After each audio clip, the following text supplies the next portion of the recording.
in between sets with Henry Taylor. Welcome, mate. Good to catch up with you. How have you been today? I'm good, mate. Thank you for having me on. It's good to see Good. you again. Yeah. Again.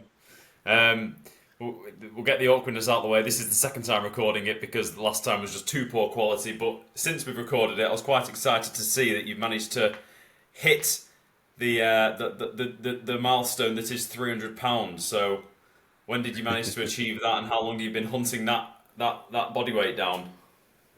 Uh, so I've probably been £300 now for the last couple of weeks Okay. to a month, probably. That's something that's always been on my agenda to tick off. Something on the bucket list is Yeah. to reach, £300. A decent body composition as well, not just a fat £300. Yeah. I wanted to hit that weight with some sort of midsection that was still visible. Yeah. Which we've been able to do. So it's taken a while, but it's um, it's good to hit that weight for sure. Very good. And what? Just remind me, how tall are you? 6'2".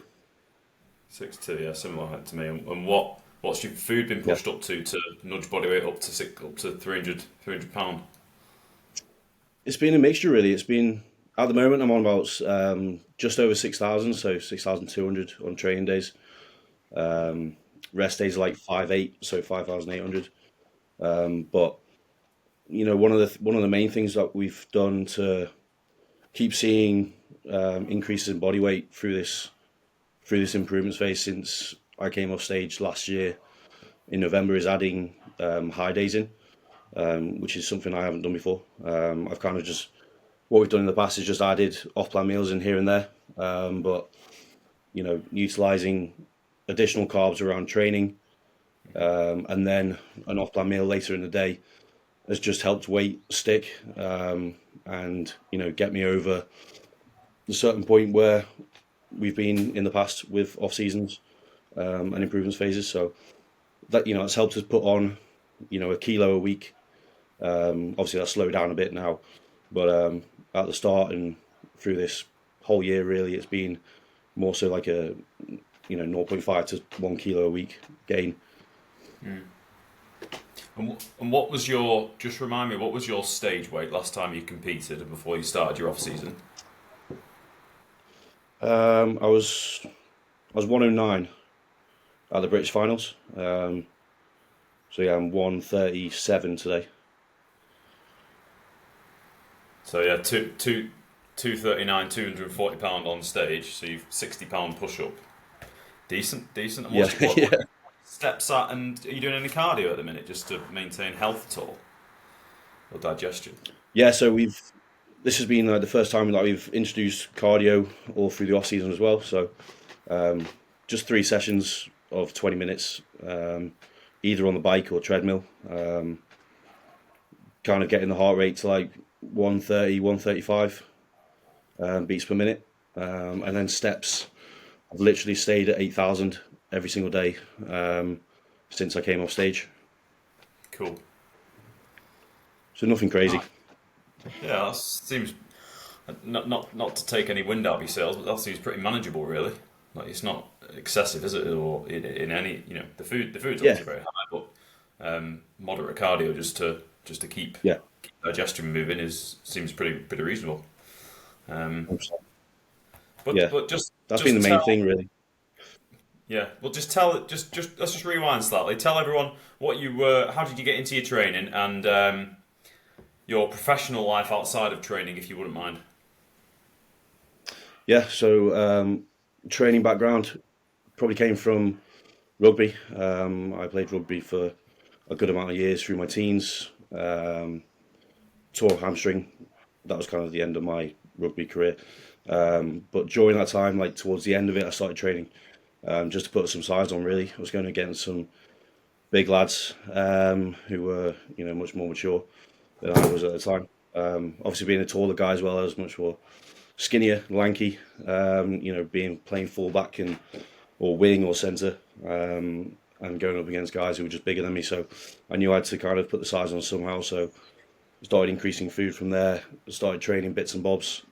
and kind of went down the bodybuilding route to start with. Followed Jay Cutler for a lot of time. He was like the first inspiration into bodybuilding and gave me an insight into what it was like as a career or just in terms of training, nutrition. I followed his diet plan to a T of what food sources he was using and his training schedule for what he was doing at the time. I think it must have been around 2009, I think. So towards the end of his career. But that was good. And then, yeah, just went about training in terms of picking things up from different people at the start and kind of using that in a way that worked into my training that I was kind of doing, finding stuff out in the gym, what worked, deadlifting, bench pressing, squatting. I kind of went from doing a bit of bodybuilding into more powerlifting. So I just go in and do, my 3 days were bench, squat, and deadlift. I worked on them for a pretty long time, just building up in strength. And then I do like accessories on top of that as well, before and after, the main lift. That was the big compounds. I did that for a bit, so worked up pretty good numbers when I was probably, I would have been 18, 19, 20. And then went back into full bodybuilding mode after that, as I wanted to compete really, and as I had a huge passion for bodybuilding that was kind of overriding the powerlifting side. I didn't really want to get enormous in terms of the amount of food they had to eat, and I kind of enjoyed the aesthetics of bodybuilding a bit more as well, and the competitive side that I looked into a bit more as well. And then just stuck with bodybuilding until then, until here we are today. But in terms of occupation, I've been a chef for about 9 years, working in restaurants for about 5 of those years. Obviously working up from being a pot washer onto going through every single different rank in the kitchen, doing starters, mains,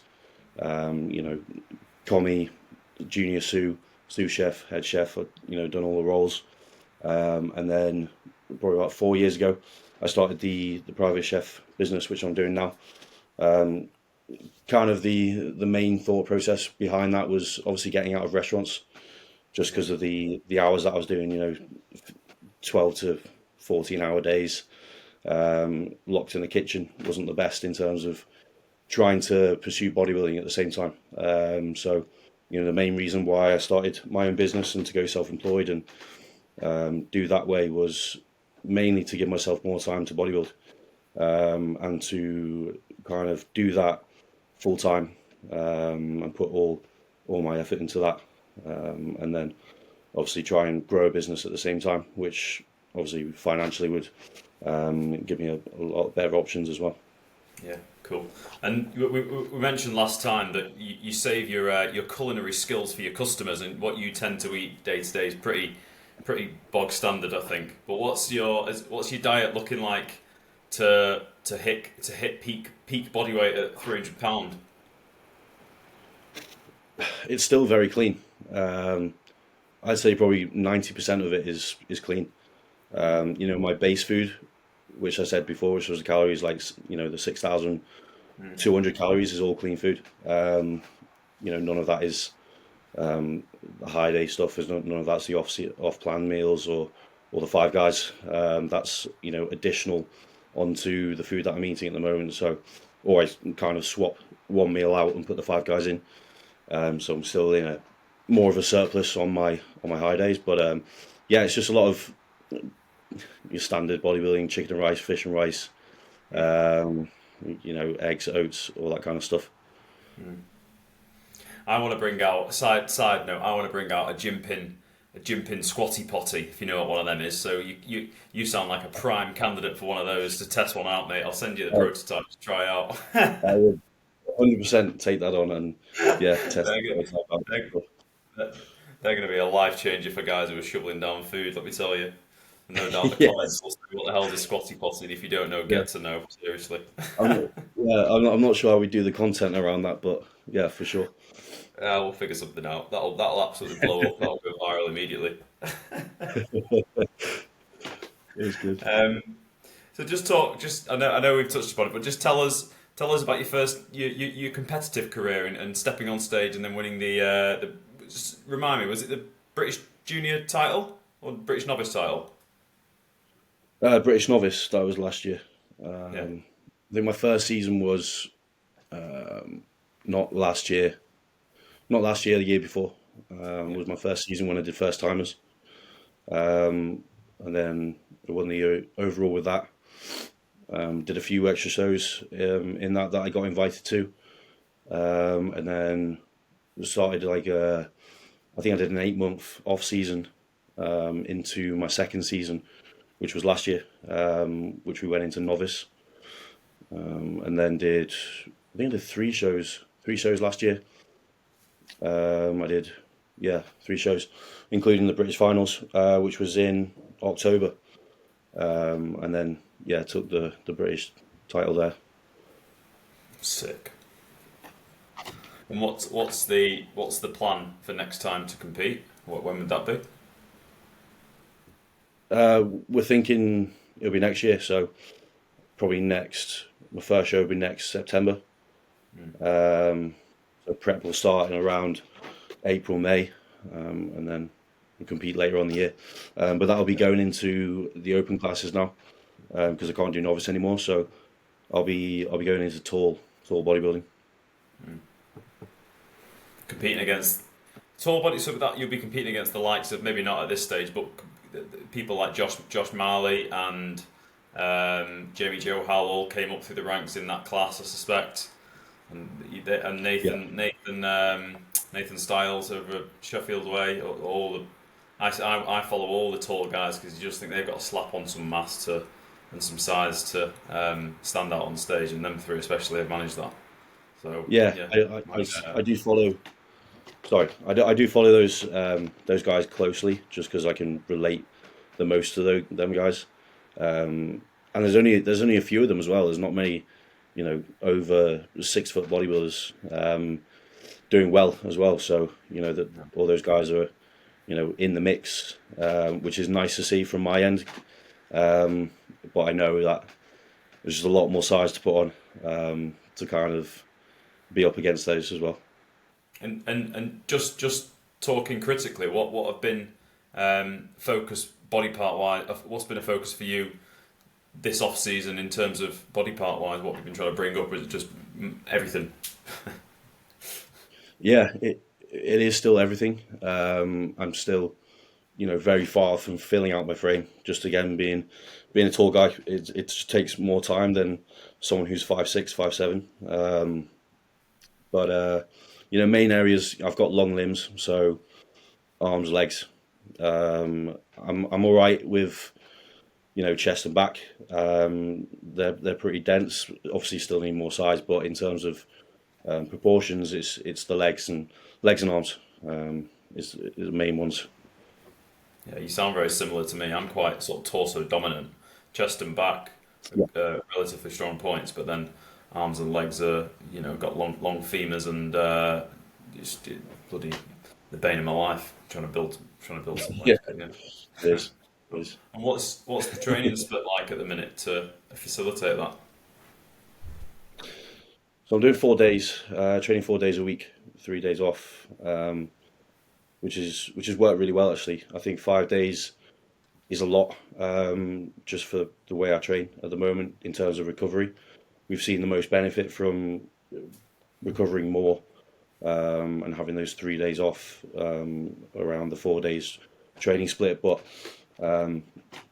chest and arms is Monday, back and calves Tuesday, legs, which is just quads and hamstrings, adductors on Thursday, and then delts and arms on Saturday. So good amount of arm training in there as well, along with a big leg session, which I think at the moment, like I said, with recovery, one big leg session is is enough for now, just because it takes me about 3 or 4 days to recover from that, and then to be ready for a pull session if I'm doing a hip hinge or something like that. I need to be recovered from that as well. So at the moment, that's the 4 day split is working well. Yeah. Growing up, I used to do a five. I used to train even 5 or 6 days, but as I've gotten old, I don't know if it's because I've gotten older or learned how to train harder over the past 5 years or so. I can't get anywhere. Two days on the bounce, and I'm absolutely shot to bits and need a day off. Need a day off the gym. Um, Yeah, 100% agree. and that was always. Do you know? I mentioned last time, but I did some online coaching with Jordan Peters back in 2014, 15, and a lad in the gym who was trained with him at the same time. He said he will make you. I said, "What's it like training with Jordan?" He said that he will make you fear training, and that was one thing that I took away from it. Was really looking at your logbook, and I used to pre-fill out my logbook. So like on Sunday night, I'd fill out my logbook for training that week, and you'd be looking at it going, "Shit, I've got to hit these numbers this week," and you're like, "Right, okay, I need to go to bed at 8:30 every day to get enough sleep to even stand a chance of hitting these numbers." And it do you know what? I say that out loud, and I should be doing that now because that's brings Yeah, back good memories, really. yeah, but I do exactly the same with the logbook. I fill it out Sunday night. All my numbers are filled out of what I need to hit, and then I just go through the week ticking it off. But yeah, it's a lot of anxiety going into every session now. Is just full of anxiety and just nervousness that I just need to hit these numbers. Which is actually proving difficult again from a recovery point of view, Yeah, and making sure joints and everything are staying in good nick yeah, whilst being at all time strengths as well, and pushing those numbers every single session. yeah. And have you picked up any injuries recently at all? Or you managed to stay pretty injury free? Everywhere's pretty good, except for this knee issue, which I probably spoke to you about last time. But it's I actually got some acupuncture done on it yesterday, and it turns out I just had really really tight quads that were kind of pulling on my knee, which was causing the knee pain. I obviously thought the worst. It was going to be a joint issue, but I don't think it is. I think it's just muscle and just tightness around that. So it definitely maybe open my eyes and notice that I need to get more recovery work done.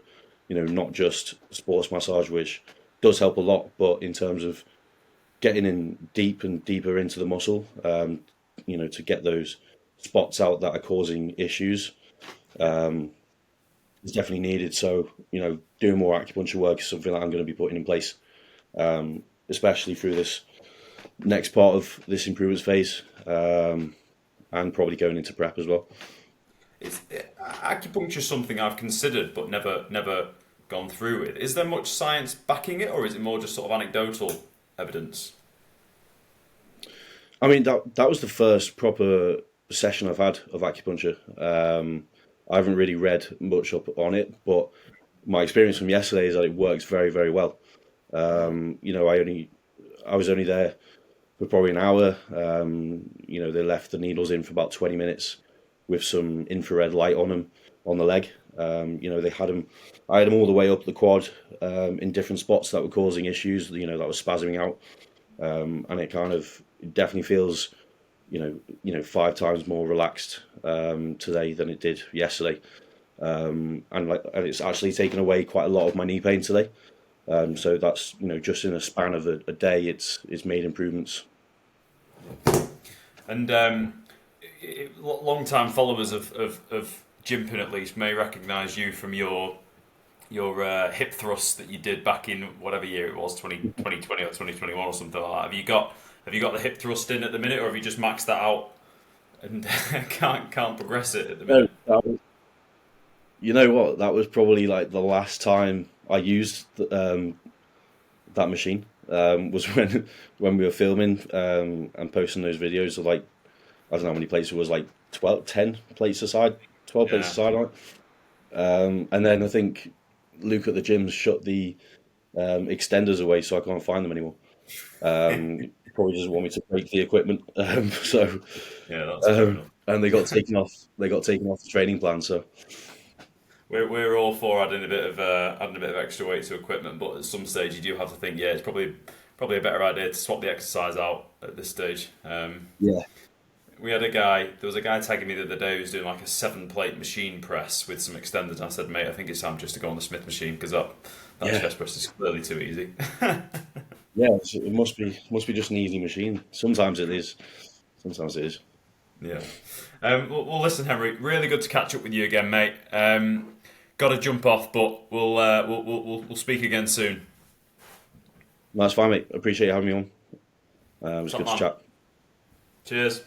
Nice one, mate.